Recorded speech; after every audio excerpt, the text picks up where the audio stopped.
What's up, everybody? Beck Moore, CEO at Community Action Association of Pennsylvania and the Thinking Cap podcast host. And with me, my fearless co-host, Heather Holloway, Holloway Media Services. What's up, Heather? Yeah, Beck, thank you so much. It's such a thrill to be here. This one in particular is going to be a good one. I'm hoping so. So we're flipping the script a little bit, as we've done a few times. And so while typically I'm sort of the host, sometimes with Heather by my side, sometimes not, and singular host, Heather's going to be interviewing me, so I'm technically the guest. So I am going to be quiet and turn it over to you. Wow, amazing. Oh my gosh, you're giving me the hot seat. So Heather Holloway hosting the Thinking Cap this week. Oh my gosh, a dream come true. Okay, so here we go. Beck, CEO of the CAAP in Pennsylvania, the one in the hot seat. Brother, tell me about CAAP for those that don't know. Sure. So if you're tuning in for the first time, maybe you sort of like understand a little bit about what we do, but ultimately CAAP is a membership-based organization. We are tasked with supporting the 42 community action agencies that serve every single county here in Pennsylvania. We do that through training and technical assistance, which doesn't really sound that sexy and exciting. It really means professional development, training, trying to reduce administrative burden, right? We provide enterprise solutions, licensing, which we can get into that because that's also a really sexy topic I'm sure people are dying to know about. We do some advocacy and lobbying, and then we have a whole other kind of mix of projects that we take on. But our primary focus, no matter what we're doing, is always our members, right? So that is our primary support. Those are the people who we are here to take care of and make sure that we're providing whatever they need to really thrive. Sometimes sharing best practices. Of course, we have our conferences, our summits that we run, which are super exciting. If you want to learn more about those, you can go to our website, thecaap.org. But yeah, that's who we are. We're here to support community action agencies primarily. Yeah, and that can get a little confusing. There are community action agencies, and then there's community action association, which that's what you are. What I love is just like you just itemized all of the support. And I think when you really whittle this down, that's what it is. You are supporting these agencies that don't have the departments and maybe the funding or the education. You're bringing all of this sort of under your umbrella and saying, by becoming a member of CAAP, you get all of this. Yeah, and I think at the same time, it's also supporting organizations because our kind of range of agencies that we support are anywhere from almost $40 million organizations to as low as just under $1 million organizations. And so that's a pretty big wide, range of organizations if you think about that and kind of what that all encompasses structurally. So some of our agencies, they've got really robust, communications teams. They have really robust community development, fundraising teams. And then we have folks who don't have anything and are still doing the thing, So sometimes it's just bringing best practices. It's highlighting those who do have all the infrastructure, bringing the pieces together. My golden retriever has decided to join us, by the way, so you can. I love it. It's bringing together those groups. It's thinking through complicated problems, thinking about how can we learn from, this one piece of something that's happened really well, bringing together like positions. So they're trying to think through something hard. So it's supporting those who don't, but it's also supporting those who do. And in just a really wide variety of ways. And sometimes it's just simply bringing together conversation to be like, you know what, you're not alone in this. We know it's hard. And sometimes you just need to vent and you need the right person to vent to who understands. Because if you're not a communications professional, let's say and you're talking about, search engine optimization to somebody who doesn't understand, or you're trying to talk about click-through rate, I just can't get people to open this darn email. Well, that doesn't resonate with somebody who's a case manager, right? And you're working in the next cubicle over with. So try to bring those groups together so you just can vent for people who understand what you're talking about. It's important. Yeah. And let me tell you, from my previous relationship of a nurse to my wife today, who's in digital marketing, two totally different conversations. I feel much better, in the position that I'm at today. I have somebody to talk to who can relate, right? That's the ultimate thing. Who can relate? So let's talk about membership today. 42 agencies around the state. Membership is a choice. You don't have to be a member of CAAP, right? what do you believe members are really buying into with the CAAP? So for me, it's a couple things. I think if you asked some of our members, they would probably say similar things. But for me, I'm always trying to think about the value proposition that we bring, right? What are the things that tangibly you get? Because an agency's spending, anywhere from roughly $5,600 a year, which isn't a lot of money. It doesn't sound like, but when you have very few dollars that are unrestricted, that could be a lot of money. The smallest amount you could pay is somewhere in the range of maybe $1,500. That's all based off of, an equation that we have based off of certain allocations of dollars. Again, super sexy topic we could get into if you really want to. I don't think he wants to hear about it. But what do I get, right? What do I get if I pay this? What can I count on receiving? And when I first started at CAAP, we couldn't really point to anything. We had our network call that we host every 2 weeks where all of our executive leadership gets together. We had a learning management system that was in its, a place where people could learn online, but it was really in its infancy still in terms of what was developing and the courses that were there. We had our conference, but you still had to, in some instances, you still had to pay to use some of those things. And so really trying to get very tactical about what do I get out of these membership dollars.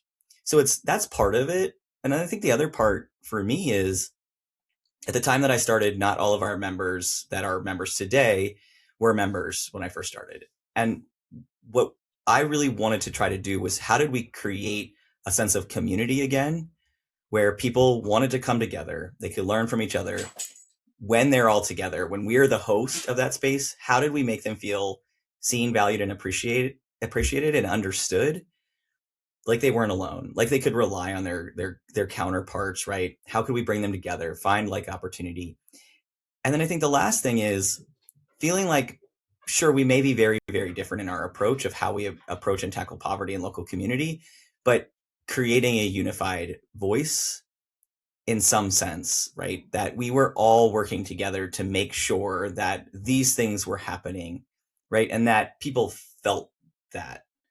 And it's not perfect, to be clear. I don't want anybody hearing this episode and being like, oh, just, Beck thinks he has it all together. No, we still have challenges. We still have difficulties. It's not perfect every single day. I think we stumble just like any organization does, but we are always trying to learn from our members and listen to their needs and being responsive to them. So what I've said from the very beginning is when I first got here, we heard loud and clear. I did this big listening tour, right? I talked to any executive director who would take my call or my Zoom, take my meeting, whatever it was, and just ask, like, what are the things that you really value about CAAP? What are the things maybe you don't value? What are the things you wish we did? And over and over and over again, people said this one thing numerous times. Well, we would call you, right? The bigger you, not me, because I wasn't here, and we would ask the question, hey, we need this. Can you do this? Is this something you can take care of? And the response more often than not was, no, that's not really something we do. But I was really struggling with the answer of, well, then what do we do? Because it felt like, okay, we host a conference. We have some webinars. We have this network call, but what value does that really bring to people, right? And so what I said to the team after that listening tour was, from this point forward, and I say this to every new team member that starts, from this point forward, if somebody calls and asks, can we do this? The answer is never going to be no. Not because we're necessarily going to do the thing, but because we're going to try to help find the right person to find the solution, right? It may not be us. We may not have the expertise. We may not have the bandwidth. We may not have the capacity, but we're going to find and try to vet the right person or point to, this is the person who can help here, right? And sometimes it could be yes, but not right now, because we just don't have the capacity. But let us think about how we can kind of prioritize this and put it within, right, our scope of what we're going to do in the next year or 2 years. And that's part of why we partner with you, right? Because you all have the expertise in terms of marketing and communications expertise. Am I a jack of all trades? Do I know enough to be dangerous? Sure. Yeah, I can talk to you about SEO. I can talk to you about click-through rate and how to get your emails open. I can talk to you about, right, like the right messaging and how to be a shameless promoter of all things. You're hired. But I'm not a designer. I don't have the capacity to build out the system in which you operate, and also don't have the time to hold your hand through building out a new website or creating the social media content, right, that you need. And so we try to partner with folks like you that have that internal expertise that we know are going to be thoughtful about pricing, because our agencies are still nonprofits. And we want to make sure that the vendors and relationships that we do create also are thoughtful about keeping resources where resources need to, and that they're going to do what they say they're going to deliver on. Because a lot of consultants out there don't actually deliver on what they say they're going to do. And so I know I've heard the horror stories, right? Like, I spent $50,000 with a communications company and I didn't get anything I asked for. Yeah. Yeah. And I think we want to make sure that that doesn't happen. Right. Right. And you are, I mean, you're the proof, right? It's your team is an extension of you. Your partners are an extension of you. And I see this play out in other organizations where I see the team members and then I see the leader. I'm like, oh, wow. Okay. You're 2 degrees of separation there. Can be a great thing, can be a bad thing. In your case, it's a great thing. You and your teammates, and of course, selfishly bringing us on. I mean, it feels really good to work with you because there is care. There is, the desire to lift everyone up. So to lead like that, Beck, it's beautiful to watch. And so your agencies get to, all of this is a byproduct for your agencies to receive. What I want to piggyback on this. In your experience, now we have 42 agencies. Is it in your experience, is it keeping members or staying relevant to them that is tougher waters to navigate? Keeping the agencies with you or staying relevant to them? What's tougher? I don't know. I think that's a hard question to answer. I mean, so I've worked in membership-based organizations almost all of my career. And I think one of the things that I remember talking to a friend of mine about was, you've got to view this as sort of like a little bit like a credit union, right? Credit unions are different than typical financial institutions because you're a membership based organization then, right? Like, I can choose to take my business somewhere else. Same is true of our members. And so, but when you sort of train yourself to think about constantly balancing the value proposition back, keeping members ends up being answered by the question of, how do you stay relevant? Because if you're staying relevant, you keep your members. Woo. Yeah. I don't think it's not that hard. It's a difficult business model because you've got to continue to keep newer resources. And when you're somebody that is a high achiever like me, and you're constantly trying to think about what's the newest thing, how can I keep making it better and better and better, it costs more and more money. But your revenue stays the same because your members, you don't want to increase your membership costs, even though you're doing more. And you could make the argument, I could charge more. And maybe eventually we do, but we've kept our membership rates flat because we also recognize the state of the union and what costs look like. And, it's important to us to be thoughtful about all of those things. But ultimately, the better you think about what keeps you relevant, the better you keep your people. And we've started to think about and done this a little bit, is that we have this group of affiliate members, so people who are mission aligned, because human services work is complicated, and we want to create kind of this shared space where other organizations who are mission aligned to community action can also come and be taken care of by our team and all of the folks that we work with. Because if you just go to kind of your standard consultant to help with this thing, it's going to take a really long time to explain. And that's part of why you may not get the right resource out of that consultant because they don't understand your business. They don't understand your business model. So part of what we've tried to think about is not only how can we be relevant to community action agencies, but also how can we be relevant to other human services organizations, and bring them into the work that we do. And so today we open up our conference and our summit to non-community action organizations, because we also know there's learning that they can bring back to our members. And we want to try to create this space where there's convening opportunities and potentially be intentional about some of those, where those relationships can form, because there may be organizations who are really small, but are doing deeply culturally appropriate work that could be a real benefit to an organization who's struggling to try to serve a particular, subset of the community or a specific population of the community. So I think, to go back to your question though, it's sort of like, it's a little bit of one and the same, whereas in the former organizations I was in, there was always this churn of recruitment of people and recruitment of volunteers and recruitment of new members. And what's interesting is, as we've gotten really, really good at serving our people are just coming to us, right? Like, I'm not having to actively recruit. I was just going to say 42 member agencies, but are you tapped out, or can you get more? We can take more. We consider our core membership only community action, right? Our affiliate members, though, there's no limit. No cap. We also no cap if I can. Yeah, there's no cap on our cap. That's good. And then we have this whole other kind of subset of people that we work with, that we're a consultant, that we work with them. Nice. Work with other associations, right? It's kind of this whole mix of other really customers, right? Not just members, but customers that we're working with. Well, that tees me up perfectly for my next question. And you talked about keeping rates flat, membership rates flat.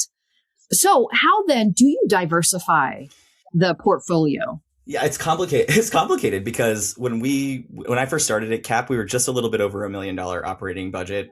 If I'm reading my tea leaves correctly, we'll probably be in the realm of about 8 million for next year. Wow. I think, give or take $1 million. Yeah. When I first got here, I think the other thing that was in the strategic plan, it was just said diversify revenue as a need, because we were so reliant on a singular funding source. And that's just not a great look for any nonprofit. That's scary. Which we are. We're, at the end of the day, we're a nonprofit. And so I had a couple ideas and, brought them to the board at the time, and they're like, I know it's not really their thing. Right. And I think it was a lot of the things that I was bringing to them were very reliant on my skill set individually, because we didn't have a strong enough team yet to think about how could we work with outside groups. And ultimately what the no sort of led me to reflect on was, what were we already doing really well, and what did we have the infrastructure to sort of building to the future of what I saw the organization potentially being, right? So we put in a CRM, a customer relationship management software. We continued to build out our learning management system, and we saw a lot of energy and enthusiasm building around our learning management system. We also saw people continuing to drop off of sort of our regularly scheduled programming, our webinars. We still had okay attendance, and I felt this myself, right? Like, what's the first thing that drops from most people's schedules when they're trying to schedule an already overscheduled life? Webinars. Yeah, I'm going to commit to this. It's in 2 months. Yeah, I don't know, make it work. Right. And then you get to the 2 months and you're like, yeah, no, this is a mess and I can't do that. And they're going to record it anyway, so I'll get the recording and then I'll watch it, and I never will watch it. And here we are. Yep. If it's we all laugh about it because it's true. Yeah. And if you are the person who stays on the webinar, like actually like does the webinar, God bless you. I appreciate you so much. You are a miraculous being. I want to know how you manage your time. So I started to look at, okay, what do we do really well? What do we already have traction around? And we started diversifying our revenue by thinking about how could we market out our learning management system. We'll do all the administration for it. It doesn't cost us a lot of money to do the work that we do. We know that we're going to have to keep creating content. That's really like, we are content creators, really. How do we keep creating this content, and how do we keep feeding it back into this system, learning from the people that are on this platform that are actively learning, so that we can also be informed about how to create our content? How do I grow my users there? because inevitably, if I learn more about what people want, it could potentially point to other opportunities. So we started marketing out this learning management system, and I'm happy to say that today we're working with a number of states. So shout out, if you're on this list, to my association counterparts: Washington, Oregon, Minnesota, Arkansas, Kansas. We just signed on with New Jersey. Just work with Alabama. So a ton of other, if I missed you, I don't think I did. I missed anybody. We work with a ton of other states. And what's really great about, again, this partnership, it's helped to diversify our revenue, but every dollar that we're making goes right back into that learning management system to grow the content. We're solving a problem for other associations because many of them, don't have a ton of staff, and it's really, really hard to do all of the things that we do with just one or two staff members. You just forget about it. You just can't, right? This is too much. You got to be the face, you got to be the trainer, you got to be on the road, you got to make sure people feel like they're being served, right? It's too many things. And so we also I knew that my counterparts were really struggling with how to get things done, right?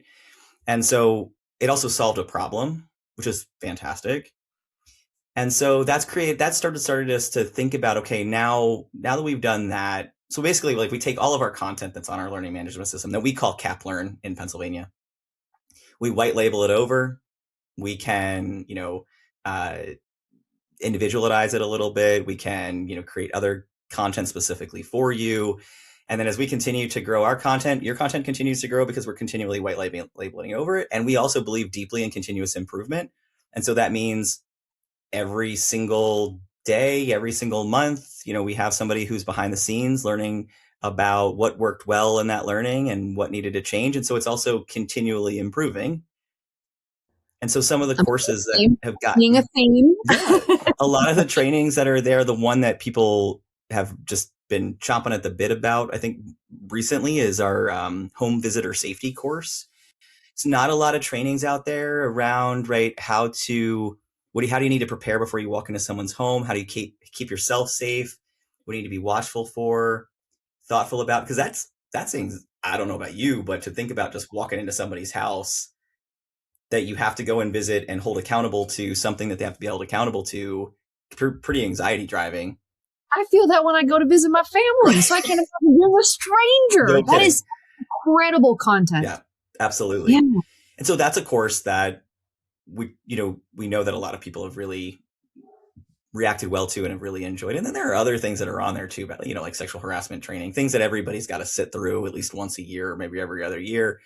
And so it's also serving a need from just kind of an onboarding perspective. And so then we've looked at other ways. We've looked at other projects that have been really aligned, that either maybe the state or a local partner needed an administrator on. So we're not doing direct client work, right? Like, we are not working directly you don't with, go into their home. Correct. Yes. Right. We are not, like, we have this grant to do diaper distribution, but we're not actually bringing the diapers to the people, right? We work with partners who are doing the work. We hold them accountable to what they need to be held accountable to. We do all of the reporting. We report back out to all of our partners. And so that's a project that is very much aligned with the work of community action. And so, yeah, again, though, I think that with the part of where we saw the most change from a revenue perspective was, what do we do really well, right? Learning management system, we do really great administration. We're really great at making sure that we maintain compliance. And when I say we, I really mean my team, not necessarily me. Shout out in particular to Georgia, who is a rock star in this space. And how do we utilize those skill sets to continue to grow, right, our revenue, all the while making sure it's Pennsylvania and community action, specifically in Pennsylvania first. That's got to be the mindset, because they're our primary customers. Yeah. What I love about this so much is you're diversifying the portfolio. You're finding other ways to bring funds in as a nonprofit, not pushing that onto your members, because we know, every dollar counts. But what I also love seeing is the growth of your team.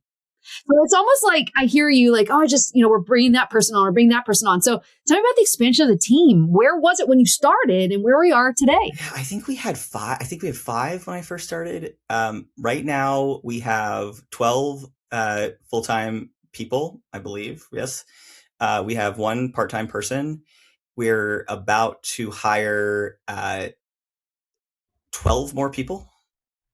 Wow. 12.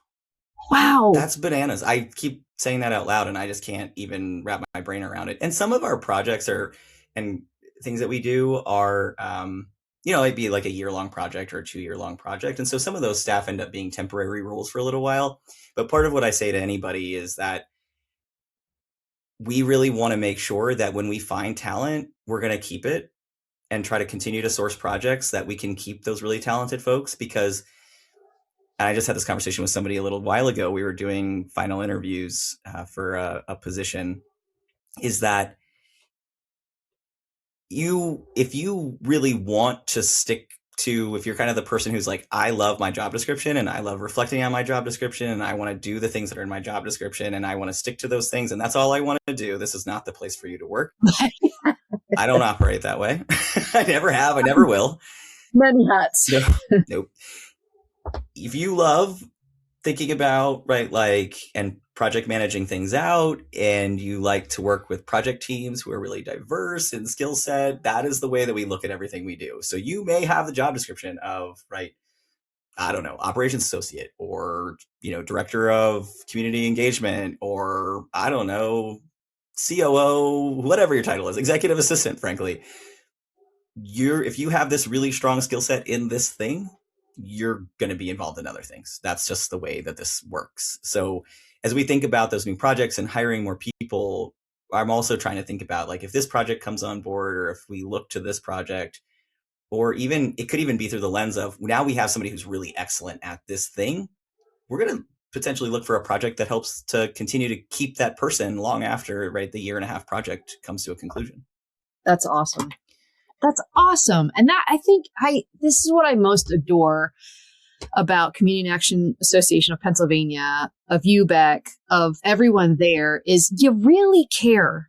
And you really care about each other and the diversity of your team. I mean, I just love all of that. And so for my next question, we're talking about when we're leading, a large, diverse membership base, how do you ensure that you're not just hearing the loudest voices of your members and that you're making sure that everyone has a voice with you? Because you already show with your team, like everybody, I know if they came to you, Beck, you'd be like, I'm listening. And it's not, yeah. I mean, and sometimes I think I have to end up saying, right, like, I don't have capacity to listen right now. I don't, I've got a lot of complicated things that happen in my home, who our family is, who I am. And so there are just times that there is something heavy and I don't have capacity, and I try to be thoughtful about that. But again, I'm not perfect. I will say that also again. When it comes to our members, it's interesting because there are those organizations who really rely on us very heavily. And then there are those that never come to us. We probably could not hear from maybe but once a year. They're sort of there lurking behind the sidelines somewhere somewhere behind the screen. And then there's a sort of in the middle. And again, I'm going to go back to kind of when I first started, but really the people that we were engaging with the most in the very beginning were executive leaders. And let me be clear to all of our executive directors who are hopefully listening. They are very important, right? They're the people who carry a very heavy burden. Those are the people who I am engaging with the most. But the people who we really need to make sure to be thoughtful about are the frontline folks, the folks who are brand new to the organization that we need to keep top talent. We need to attract new talent, top talent. We need to keep those new folks. We need to continue to invest into the people who I don't get the opportunity to see very often. And how do we design training for not just the executive leaders? And that's really who we were speaking to in the beginning, but also the middle management, the people who want to become middle management, the people, God help you, the people who, because middle management is not the sexiest thing to ever do. If you're in it, I feel you. I've been there. And then the folks who are at the very beginning of their career, or right, their case management, their direct client, their teachers in classrooms, right? They're those folks who we need to get in front of those people, because we've entered a phase in at least our network, the folks that we serve primarily, that we've had over 60% turnover in our executive leadership. And those are folks who have been in their jobs for anywhere from maybe, a few years upwards to 45 years. And they're leaving, they're retiring, or some of them passed away. We had a lot of deaths in the network in the last few years. And there were executive searches. That's something that we've done for our agencies, that we can do for agencies. And in a lot of instances, the number 2 was hired, which is fantastic. I love seeing that. I was a number 2 that got the opportunity to be the top banana. But what that created also was a big gap, right? And so how do we invest back into the folks that are now looking to grow so that we can fill the number 2 spot? Because filling the 2 spot with somebody externally is going to be hard. And so we know that we need to try to figure out how to invest back in sort of, right, the folks who we're not hearing from the most. And so we've tried to be really thoughtful. It goes back to CAAP Learn again, where we have a survey that people have to fill out, which we survey people a lot, but there's a reason for it, right? Like, we have people fill out the survey about what did they think of the course, what do they wish they had training on. And so a lot of times those people that are behind the scenes that are taking our trainings are engaged with us, that we're not necessarily talking to. We've tried to embed ways to talk to them so that they're helping to inform the continuous improvement practice, right, that we're trying to maintain. Another good example of this is that we used to do this huge survey, and we still do a version of it, to be clear, where it was like, tell us everything and anything and everything you could possibly tell us about how your organization is running and how we can be helpful, basically. But the problem is, as an executive director, a CEO, I'm not talking to every layer of the organization every single day, right? I'm talking to my management team, but I can't point to the professional development that every single case manager needs. And so our system of trying to understand what our folks needed was kind of broken. And then during our conferences, the times that we do get in front of people physically, right, we again try to be very thoughtful about just how do we create sort of the formal and informal ways of getting the feedback from folks.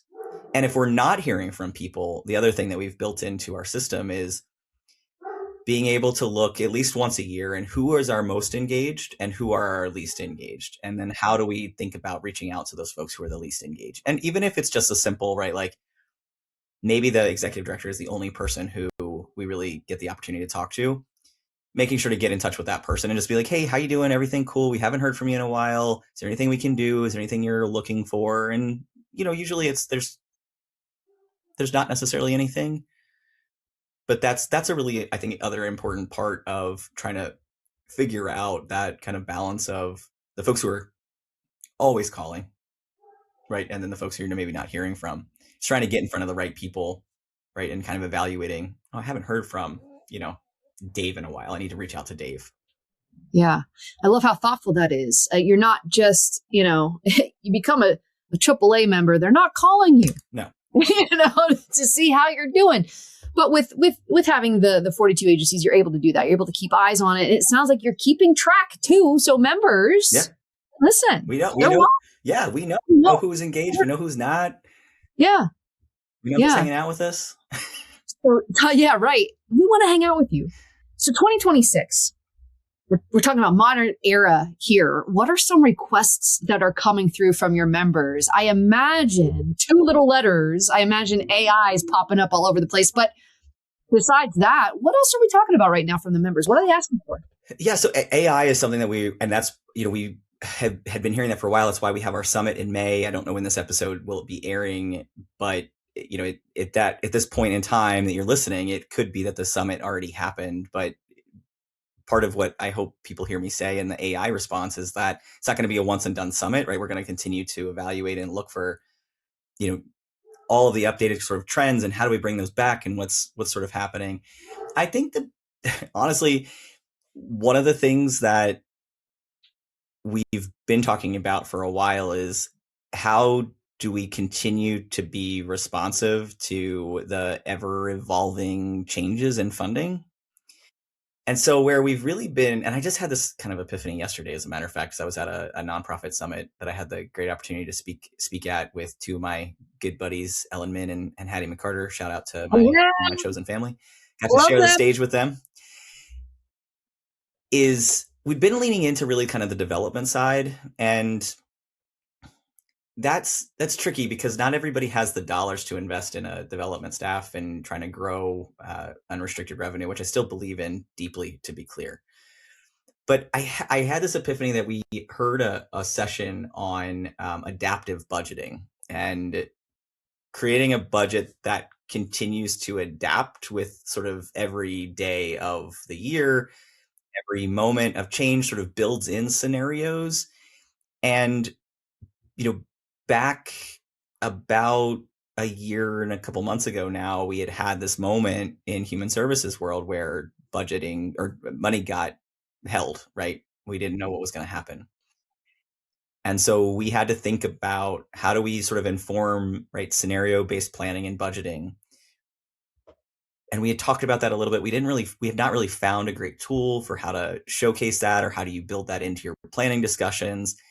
And so I'm just continuing to think about like, okay, well, how do we just raise more money? How do we get more money back in the hands of our agencies, which is part of what we're always trying to do as well. Like if I can get my agencies paid back for what they've spent on me, then I win all day long, going back to that value proposition. Right. But yesterday, I had this moment where I was like, you know what? This is the thing, right? Like this could be a real great opportunity to help bring a response to something that we don't really know how to effectively plan. We pivot like bosses, but how do we build in the scenario planning? How do we keep our boards informed? How do we really seriously understand 6 months ahead of where we might need to pivot? What's the lever I know I need to pull?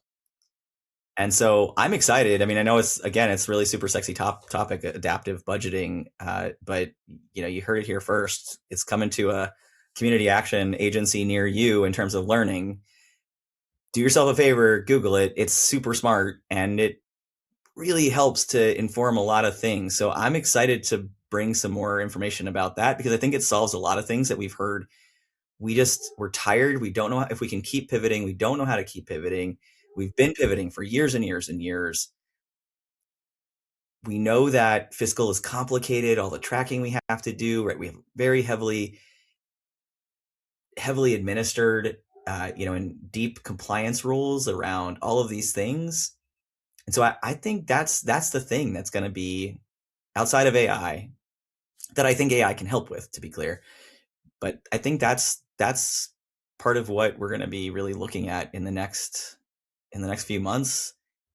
Guarantee there will be multiple sessions about it at our fall conference.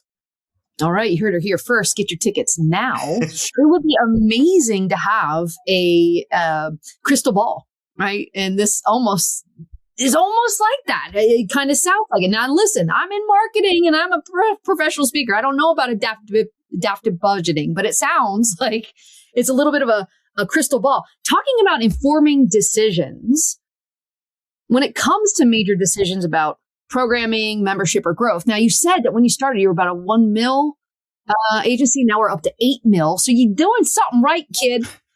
So how do you, you are. How do you balance what the data says with what your instincts tell you? Yeah. So one of my board members had made the comment at a meeting once about it's not a matter of can you do something, it's a matter of should you do something. And that's I think that kind of hits to the core of a little bit of your question is that Georgia and I, my chief strategy officer and I were looking at the statewide contracting platform, right? So you can see what things are coming up open for bid.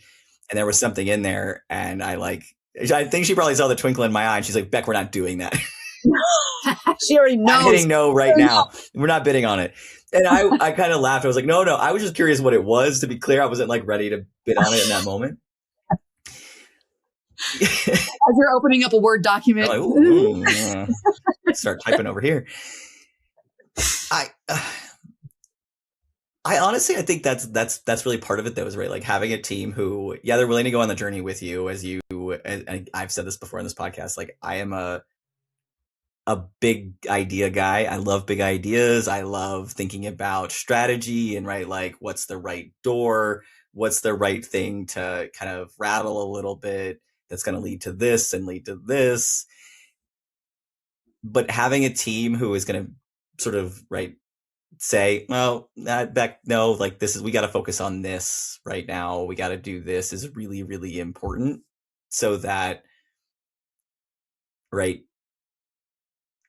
sometimes the big idea can get in the way of the instincts of like, because I get excited, I want to do, I'm a high achiever, I like doing big things.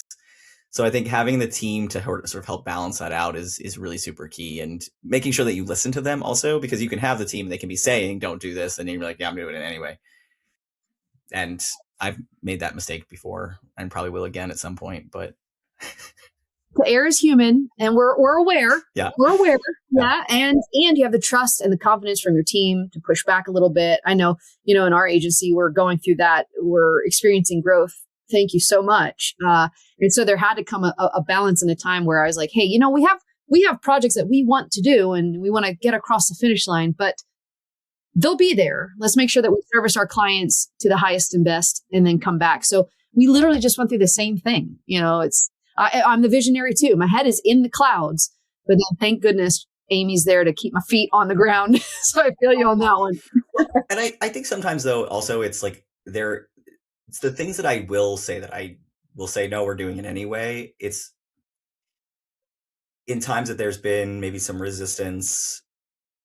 I think part of what I've really pushed, the moments that I've pushed hard have been the moments where that my gut is telling me, I know this is going to be the thing, right? Like, I don't know what it is about this, but it's going to lead to this. And usually it's something that may not seem like it's that big. It could be a speaking engagement, but it's going to mean that I'm going to have to travel, and it means that I'm going to have to be gone. And it means sometimes it's going to be right up against a conference, which is going to make the team a little bit nervous, because if I'm not back, like I'm the guy who's on stage quite a bit, which they would be fine if I wasn't there, to be clear. But I know it makes them feel better if I'm there. But sometimes it's those little things that lead to the bigger opportunity that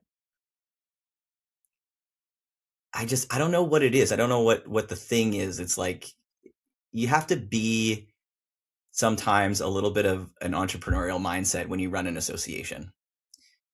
You got to be willing to sort of trust your gut and think like, how does this inform the thing that informs the thing that informs the thing? And in a lot of ways, I liken us a lot of times to a consulting firm. And so we've got to be thoughtful about that, just kind of continuous churn of clients and dollars and projects, in order to make sure that we have the revenue to sustain what we've built and continue to grow for our members. Yeah. Yeah.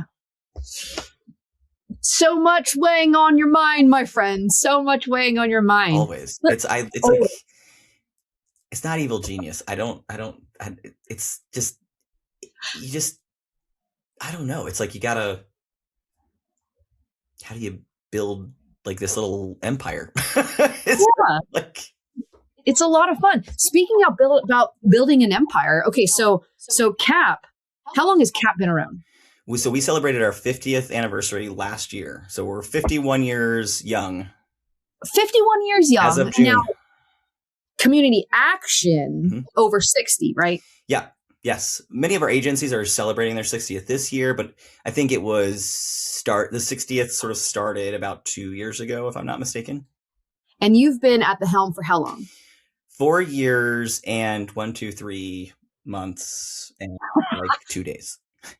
4 and a quarter years ago. So Beck, the mission runs deep. Yeah.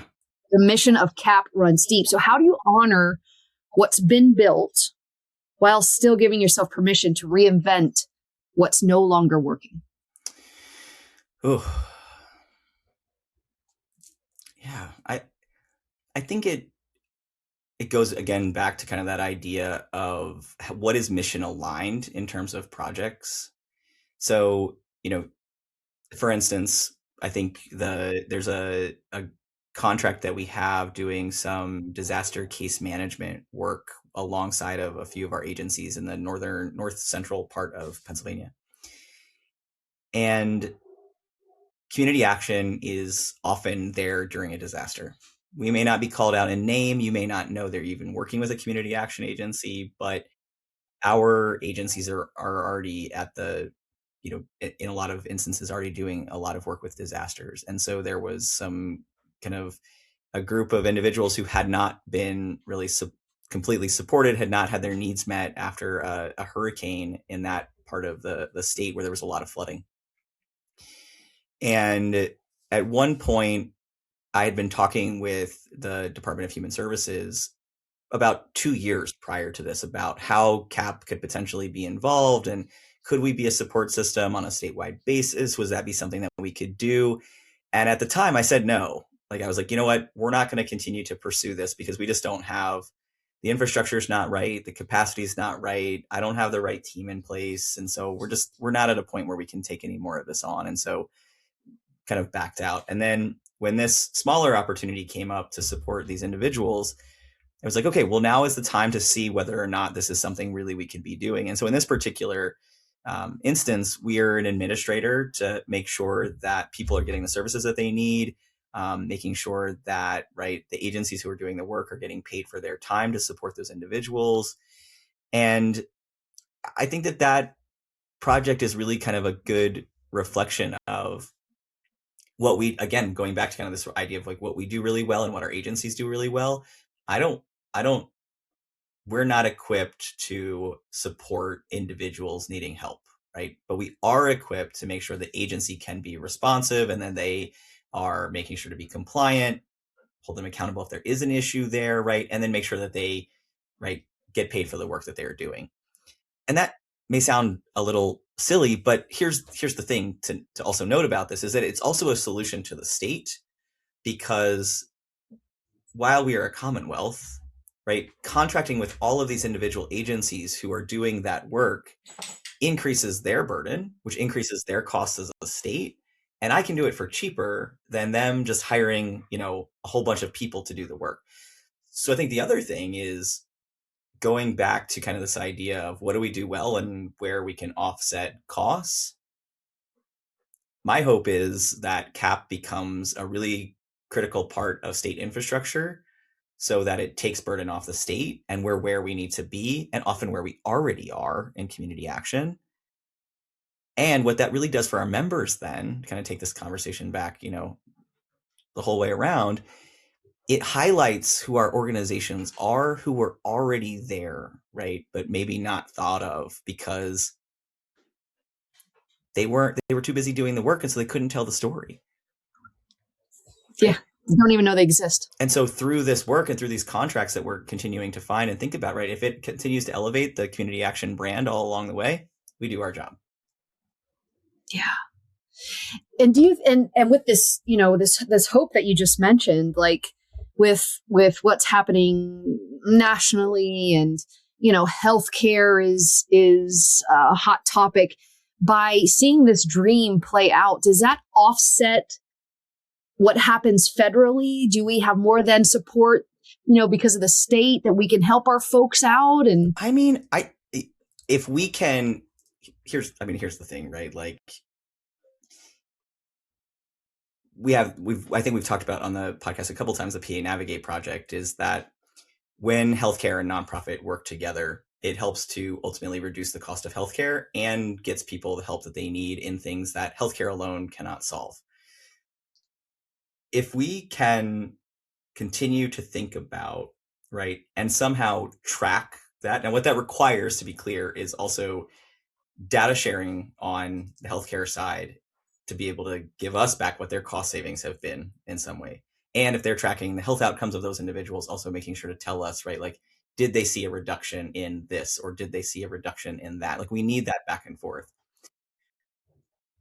But I do think that if we can get the data sharing right, ultimately it sort of solves this myth of what community action does or doesn't do, which hopefully leads to more support, not just in Pennsylvania, but also the country on a whole.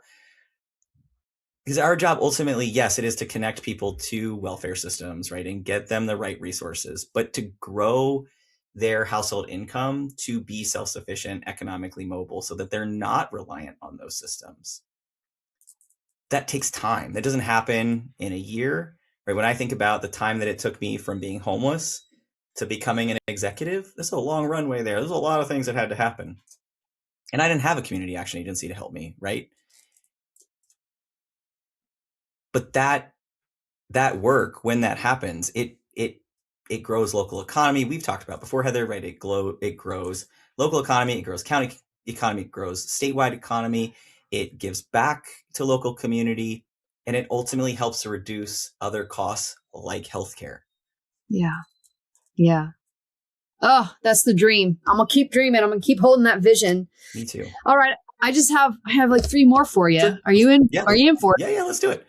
Okay. Before we get there, just taking a pause really quickly. Is there anything that I haven't asked that you'd like me to ask? Nope. Because these next 3 will probably round it out. Okay, perfect. Okay. Back to the show. Okay. All right. Well, speaking of that dream, what are we most proud of, Beck? What are we most proud of at Community Action Association of Pennsylvania? I'm just creating a brand, right? I mean, talking to a marketing professional is hard. Takes time. Just like your climb. Yeah. It takes time.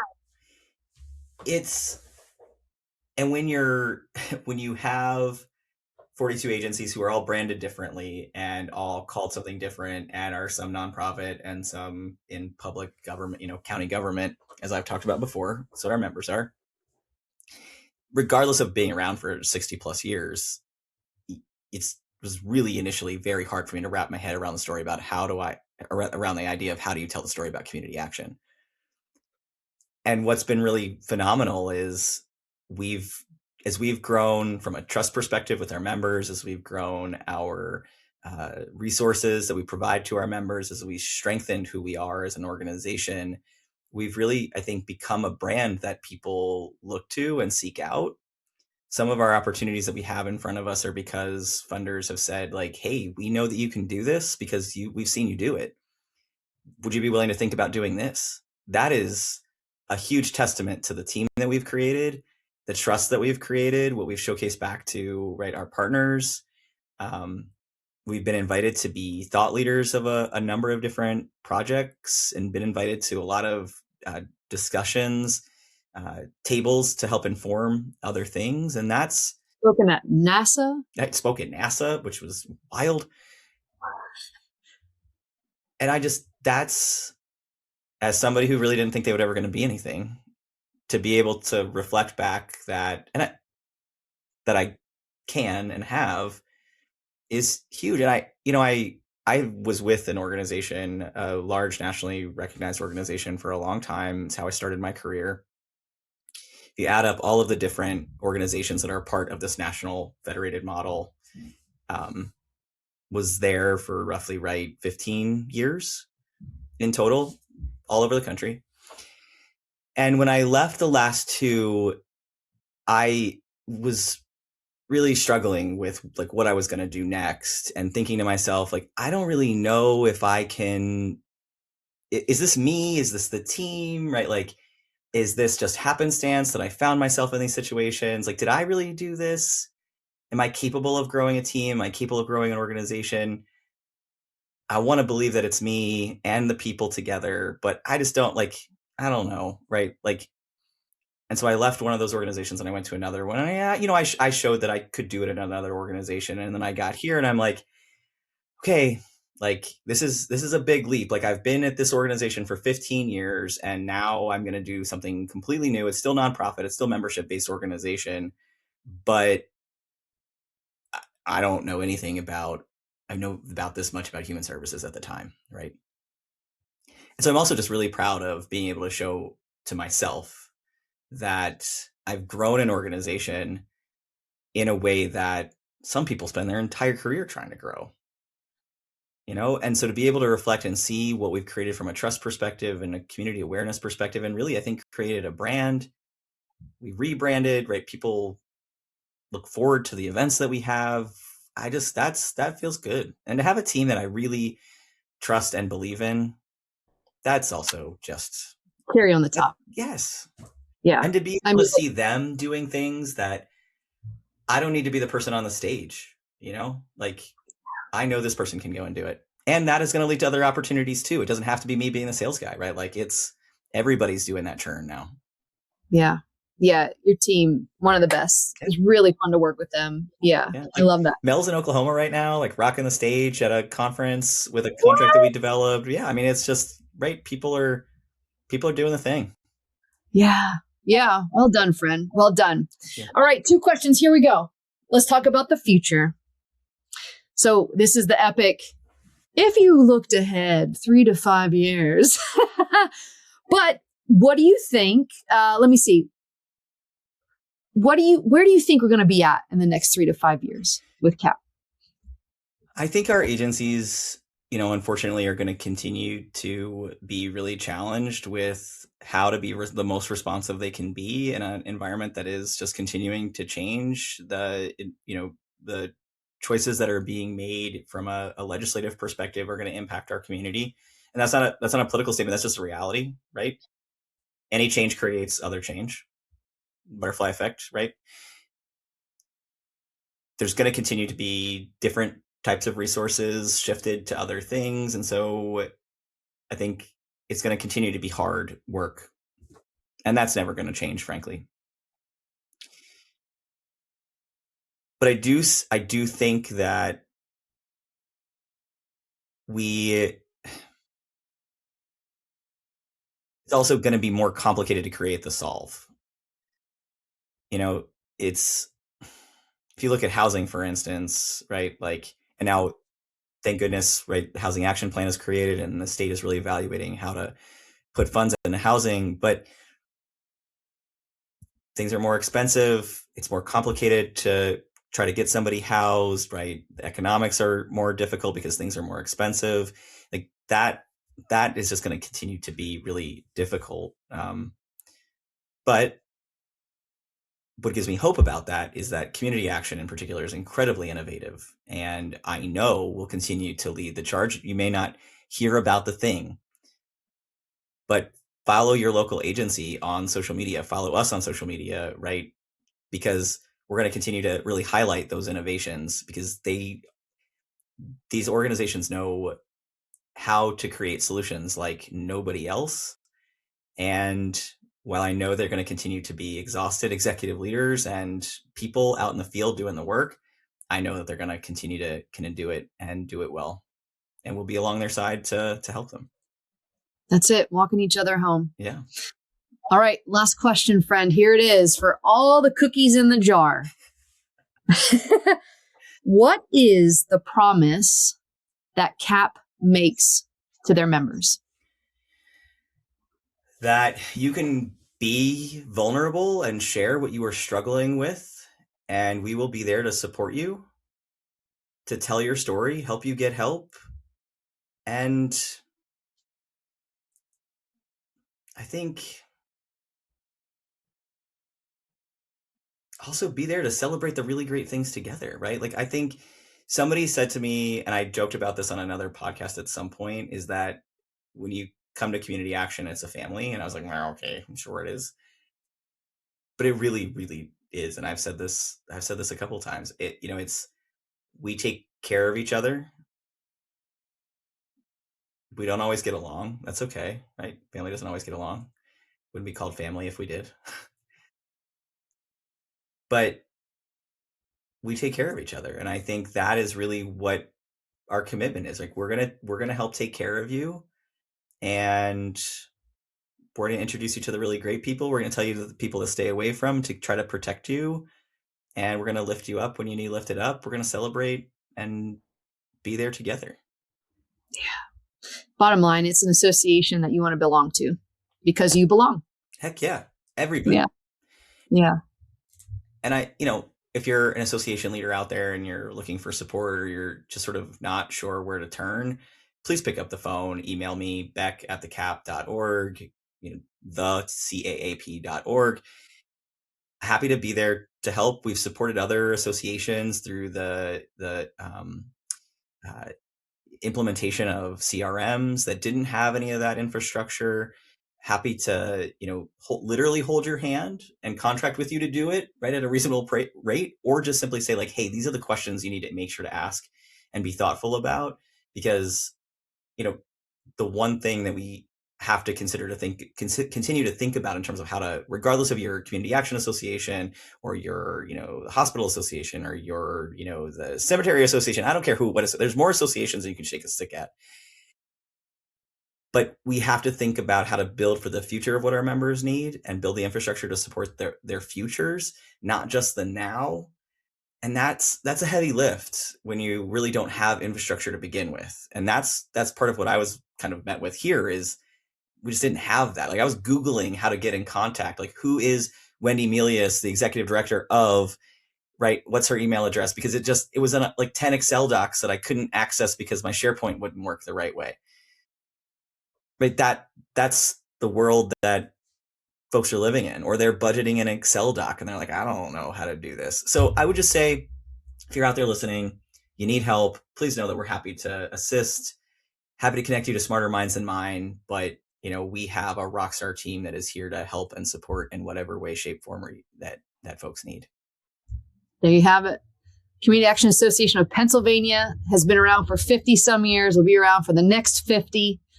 You can become a member, get training, resources, go to the live summits, connect with Beck and everyone at the CAAP for your membership, for your agency needs. It's true. And hopefully Heather Holloway will be there. Hey, there. Amazing. All right, Beck, what's your sign off for this Thinking CAAP? Thanks for hanging out with us. Thank you for listening and talking about something that's a little bit different than our typical topic. I know, association work it's weird. It's a weird job. I just didn't realize how many associations there were until I started here. And now I've been here for a while and I still think it's weird, but I love the work that I do. I love my team. I love the agencies that we support. I love our partners. So thanks for listening to something that's a little bit different. Hopefully you found it a little bit insightful and peek behind the curtain a little bit. If you want to learn more, if you want to partner with us, check us out. Follow us on LinkedIn. Follow me on LinkedIn. Continually posting out good content that sometimes is live for anybody to use, and sometimes it's behind lock and key. So you got to become a member to find out the really deep secrets of what we're throwing out there for our agencies. So thanks, Heather, for hanging out. Oh, my pleasure, Beck. Thank you so much. Thanks for leading the charge. Cool. CAAP out. CAAP out. Thank you for being a part of this episode of The Thinking CAAP. Check the show notes for resources and links to other episodes. And don't forget to subscribe and follow to be notified when new episodes are released. If you have any community action questions you'd like Beck or one of our local experts to answer in a future episode, please email your questions about community action to info@thecaap.org. Subject line, Thinking CAAP.